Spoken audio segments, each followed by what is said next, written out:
చీటికి మాటికి గొడవలు పెట్టుకునేవాడు, పైగా తాగుబోతూ. ఏదేమైనా ఇప్పుడు ఆమె నాబాలు భార్య కాబట్టి ఎన్ని కష్టాలొచ్చినా మంచి భార్యగా ఉండాలని నిర్ణయించుకుంది.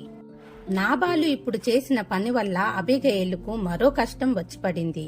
అతను దావీదంతటి వాణ్ణి అవమానించాడు. దావీదు యెహోవాకు నమ్మకమైన సేవకుడు. ఆమె మళ్లీ ధైర్యంగా తెలివిగా వ్యవహరించింది. ఎలాగంటే నాబాలు మత్తు దిగే వరకు, అంటే మరుసటి రోజు వరకు ఆగింది. అప్పుడైతేనే నాబాలు ఆమె చెబుతున్నది అర్థం చేసుకునే స్థితిలో ఉంటాడు అని ఆమెకు తెలుసు. అయినా ఆమె జరిగిందంతా అతనికి చెప్పింది. అతను కోపంతో రెచ్చిపోతాడు అని అనుకుంది. కాని ఆమె చెప్పింది విన్నాక అతను కూర్చున్న చోటే బిగుసుకుపోయాడు. దాదాపు 10 రోజుల తర్వాత అతను చనిపోయాడు. కాని అతను చనిపోయింది అనారోగ్యం వల్ల మాత్రమే కాదు.